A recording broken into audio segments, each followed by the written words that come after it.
नेपाल के कृषि मंत्री रामनाथ अधिकारी ने इस्तीफा दे दिया। भयानक हिंसा के बाद कृषि मंत्री ने भी इस्तीफा दिया है। इससे पहले नेपाल के गृह मंत्री रमेश लेखक भी कल इस्तीफा दे चुके हैं। 14 मौतों की जिम्मेदारी लेते हुए उन्होंने कल इस्तीफा दिया था।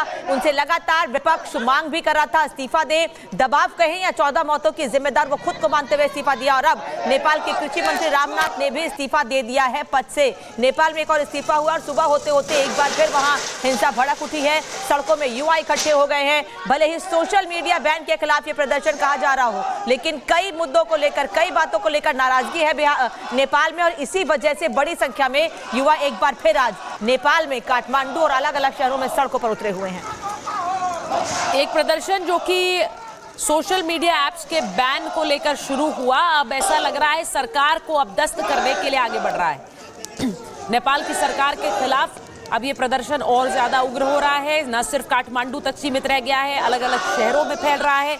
और जो तस्वीरें आप देख रहे हैं, इसी तरह के उग्र प्रदर्शन की तस्वीरें नेपाल के अलग अलग शहरों से आ रही हैं।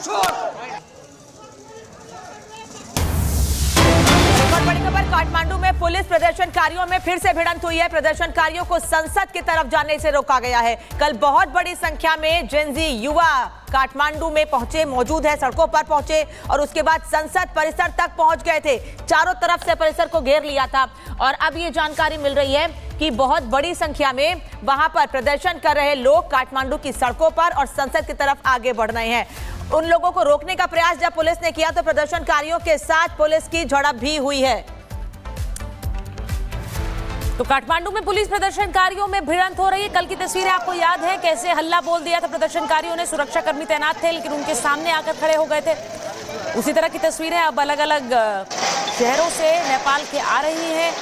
यहाँ प्रदर्शनकारी अब संसद में घुसने पर उतारू हैं एक बार फिर से। कल संसद के एक गेट पे तोड़फोड़ कर संसद परिसर में अंदर घुस गए थे। आज फिर से उसी तरह की कोशिश कर रहे हैं प्रदर्शनकारी कि वो संसद परिसर में घुस पाए। तो ये तस्वीरें काठमांडू की हैं, लेकिन अलग अलग शहरों में इसी तरह की हिंसा और सवाल बना हुआ है। सोशल मीडिया जो ऐप्स हैं उन पर बैन हटाने का फैसला सरकार कर चुकी है। अब ये प्रदर्शन सरकार को अपदस्थ करने को लेकर आगे बढ़ रहा है। इस सरकार को हटाकर एक अंतरिम सरकार बनाने की भी मांग की जा रही है कि ये सरकार को हटाया जाए, एक अंतरिम सरकार नेपाल में बनाई जाए। और इन सब को लेकर बहुत से सवाल उठ रहे हैं कि इस सरकार विरोधी प्रदर्शन के पीछे कौन है। ये तस्वीरें देखिए संसद भवन में कल कैसे लोग घुसे थे और वहाँ पत्थरबाजी कर रहे थे। और ये तस्वीरें किसी भी देश के लिए अच्छी नहीं है, क्योंकि आप अगर संसद परिसर में घुसते हैं तो आप सीधे सीधे आप देश पर हमला कर रहे हैं। और ये तस्वीरें कल आई थी और उसी तरह की कोशिश एक बार फिर है। एक और बड़ी खबर आ रही है हमारे पास, काठमांडू में यूएमएल पार्टी ऑफिस पर कब्जा कर लिया गया है। युवाओं की अगुवाई में सड़कों पर बवाल हो रहा है और नेपाल में प्रदर्शनकारियों का उग्र रूप देखने को मिल रहा है। काठमांडू में यूएमएल पार्टी के दफ्तर पर कब्जा किया गया है।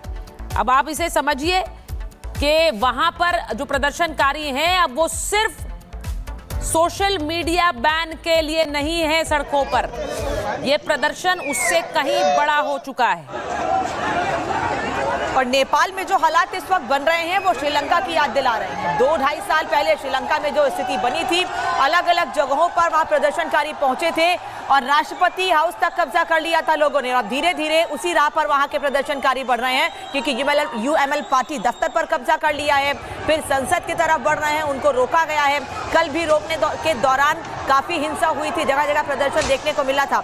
बहुत बड़ी संख्या में लोगों को इकट्ठे होने के लिए कल भी कहा गया था और ये बात कही गई थी, जो लोग प्रदर्शन कर रहे थे उनकी ओर से ये बात पहले ही कही गई थी कि कल यानी आज के लिए, आज हालात और खराब हो सकते हैं, क्योंकि प्लान भी तैयार किया गया आगे के लिए। अभी जो तस्वीर आ रही है, जो खबर अभी आई है कि यूएमएल पार्टी के दफ्तर पर कब्जा। अब ये पार्टी कौन सी है अवधेश जी?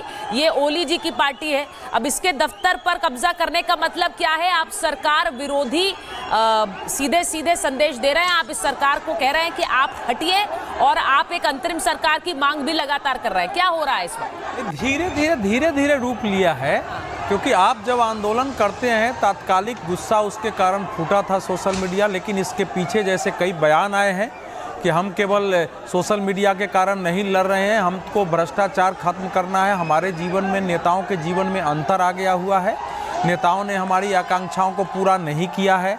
तो अब ये बढ़ता जा रहा है। ये एक एनार्किक सिचुएशन हो रहा है नेपाल में। इसका कोई यूनिफॉर्मिटी इसमें नहीं है, ना कोई इसके डिमांड पत्र है। वैसे तो 5 मांगों की बात हो रही है, लेकिन कोई ऐसा संगठन नहीं है जिससे वहाँ कोई बात कर सके। सरकार की महिमा खत्म हो चुकी है। वहाँ के गृह मंत्री और कई मंत्री त्याग पत्र दे चुके हैं। कांग्रेस पार्टी सबसे बड़ी पार्टी है, 3 बार उनके प्रधानमंत्री देउवा साहब रहे, उनको हटना पड़ा है। तो सारे नेताओं का परीक्षण हो गया। लेकिन 2 बातें ध्यान रखिए, इसकी तुलना श्रीलंका और बांग्लादेश से नहीं हो सकती। बांग्लादेश एक षड्यंत्र के तहत जिहादियों ने और वहाँ के पूरे इस्लामीकरण की दृष्टि से, और वो भी डेंजरस फंडामेंटलिज्म की दृष्टि से वहाँ परिवर्तन किया था। और अगर आप श्रीलंका को भी देखेंगे तो उसके बारे में जो दुष्प्रचार था कि वहाँ भूखमरी हो जाएगी, फलाना हो जाएगी, राष्ट्रपति के परिवार के हटते ही एक दिन एक भूखमरी नहीं हुई, वहाँ कोई मुद्रास्फीति नहीं रही। तो वो भी वहाँ एक व्यापक षड्यंत्र के तहत था, जिसका खुलासा समय पर हुआ है और होता रहेगा। ये आंदोलन जो है वहाँ कई कारणों से स्वतः स्फूर्त है। इसमें कुछ शक्तियाँ होंगी, लेकिन उनके द्वारा ये प्रेरित आंदोलन नहीं है। लेकिन केपी शर्मा ओली जी ने जो बयान दिया था परसों कि सोशल मीडिया का उपयोग देश में नफरत फैलाने के लिए, देश में अराजकता पैदा करने के लिए देश विरोधी तत्व कर रहे हैं, और देश की सुरक्षा हमारे लिए सबसे बड़ी है और इस पर हम कोई कंप्रोमाइज नहीं करेंगे। तो उनका इरादा क्या था उसके पीछे? राजा पर फाइन कर दिया गया, राजा की सुरक्षा घटा दी गई, पूरे उनके प्रहरी बदल दिए गए, 7,93,000 रुपया का हुआ कि आपके कारण प्रॉपर्टी लॉस हुआ है, दीजिए। अब राजा पर कर रहे, तो ये अभी इसको समझने की जरूरत है। लेकिन मैं बार बार कह रहा हूं कि नेपाल अपनी पहचान की दृष्टि से छटपटा रहा है। वहाँ के लोगों को भी समझ नहीं है कि हमको क्या करना चाहिए। कोई चुनाव की मांग कर रहा है, कोई इंटरिम गवर्नमेंट की मांग कर रहा है, कोई जो नेपाल के मेयर हैं उनके हाथ में सत्ता दे दो, इसकी मांग कर रहा है। और जो दुर्गा परसाई हैं, जो राजा के लिए आंदोलन कर रहे थे, वो बाहर आ गए हैं, उन्होंने इनको समर्थन दे दिया है। लेकिन पॉलिटिकल पार्टियां जो वहाँ के मुख्य हैं, वो अभी तक इस आंदोलन में कोई बयान नहीं दे रही हैं। मधेश के नेता जरूर आके इस पर बयान सोशल मीडिया पर बैन, एक तरफ युवाओं में इसको लेकर नाराजगी, और ये भी कहा जा रहा है कि सोशल मीडिया पर बहुत बड़ी संख्या में अपनी नाराजगी भी रखते हैं। फिर चाहे हम बाहर देखें, अलग अलग देशों में हमने देखा है, हम यहाँ भी देखते हैं कि कई बार अपनी नाराजगी सोशल मीडिया के जरिए ही दिखाई जाती है।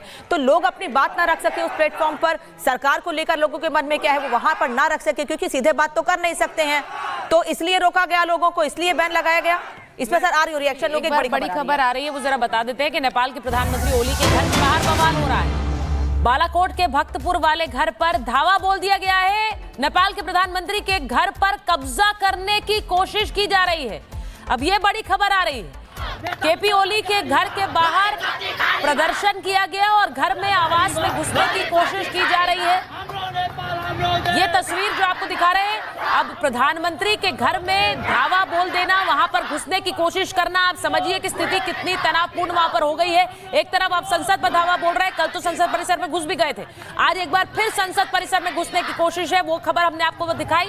अब खबर ये आ रही है कि नेपाल के प्रधानमंत्री के घर के बाहर प्रदर्शनकारी जुट गए हैं और वहां अब घर में घुसने की कोशिश कर रहे हैं। तो ये भी खबर इस वक्त नेपाल से आ रही है। परिस्थितियां देखिए किस तरह से बदल रही है और चिंताजनक है। और देश के प्रधानमंत्री के घर में डेंजरस भी है। देश के प्रधानमंत्री के घर में अगर आप घुसने की कोशिश कर रहे हैं अवधेश जी, इसका सीधा मतलब क्या है? देखिए, इस समय अगर आप सुचरिता देखेंगे ना, पिछले लगभग 6, 7, 8 सालों से, तो मतलब दक्षिण एशिया में या पहले मतलब आंदोलन का अजीब प्रवृत्ति हो गई है। बिना हिंसा के, तोड़ फोड़ के कोई आंदोलन ही नहीं हो रहा है। और आंदोलनकारी अब पहले की तरह नहीं करते हैं। सोशल मीडिया में इतना गुस्सा होता है, वही गुस्सा सड़कों पर उतारे। हमने भारत में भी देखा है, सड़क घेर कर बैठ जाना, मानना नहीं, लाल किले पर चढ़ जाना, सरकार के सामने समस्या पैदा हो जाती है। जो अरब में 2011-12 में अरब स्प्रिंग कहा गया था, हुआ था, वहां से एक ट्रेंड शुरू हुआ है। अब उस ट्रेंड का कई अलग अलग तरीकों से उसका लाभ उठाया जा रहा है। अब इस समय जो है, जब मेरे पास 5 मांगे आई हैं कि इन्होंने मांगा है संसद को भंग किया जाए, सभी सांसद इस्तीफा दें, उन सीनियर अफसरों को तुरंत सस्पेंड किया जाए जिन्होंने प्रदर्शनकारियों को गोली मारने का आदेश दिया था। हमारे नेतृत्व में एक अंतरिम सरकार बनाई जी, इस पर ध्यान दीजिए, और अंतरिम सरकार के तहत जल्द चुनाव कराया जाए। तो अब ये स्थिति पैदा हो गई है, सुप्रीम कोर्ट के बारे में न कोई बात कर रहा है, न राष्ट्रपति के यहाँ कोई जाने के लिए वहां तैयार है, और स्वयं जो है फैसला लोग कर रहे हैं। अब स्वयं फैसला में इसमें कितने दूरदर्शी लोग हैं, इनकी विचारधारा क्या है, इनके पास कितनी एकता रहेगी, ये सब एक दूसरे को जानते हैं कि नहीं जानते हैं, ये सारा हो रहा है। जेपी मूवमेंट में कम से कम बाद में जयप्रकाश नारायण एक नेता के रूप में खड़े हो गए थे। ये नेपाल में अभी बहुत कठिनाई है, और नेपाल का जो कैरेक्टर है ना, वो एक विद्रोह का कैरेक्टर वहां के लोग हैं, स्वाभिमानी लोग हैं, आंदोलनकारी लोग होते हैं, वो कहीं भी विद्रोह कर सकते हैं, आंदोलन कर सकते हैं, और रेगुलर कुछ ना कुछ आंदोलन पिछले मैं 20 सालों 22 सालों से देख रहा हूं, कुछ ना कुछ वहां होता रहता है। तो इसलिए मुझे बहुत भय लग रहा है कि इस अराजक सिचुएशन। तो सर ये माने कि वहां लोगों की आवाज दबाने की जो कोशिश की गई, उस वजह से ये प्रदर्शन हो रहा है? वो आवाज भी दबाने की कोशिश की गई। एक तो पक्ष है कि कोई सोशल मीडिया प्लेटफॉर्म है तो उसका नियमन होना चाहिए कि भाई आप रजिस्ट्रेशन कराइए। चीन के टिकटॉक बाकी ने करा लिया, मेटा ने नहीं कराया है, या एक्स ने नहीं कराया है, सुप्रीम कोर्ट ने कहा कि नियमन करो। लेकिन समस्या थी कि नेपाल के संसद में वो बिल ही पास नहीं हुआ था। भाई कानून आप बनाएंगे तभी तो कुछ होगा।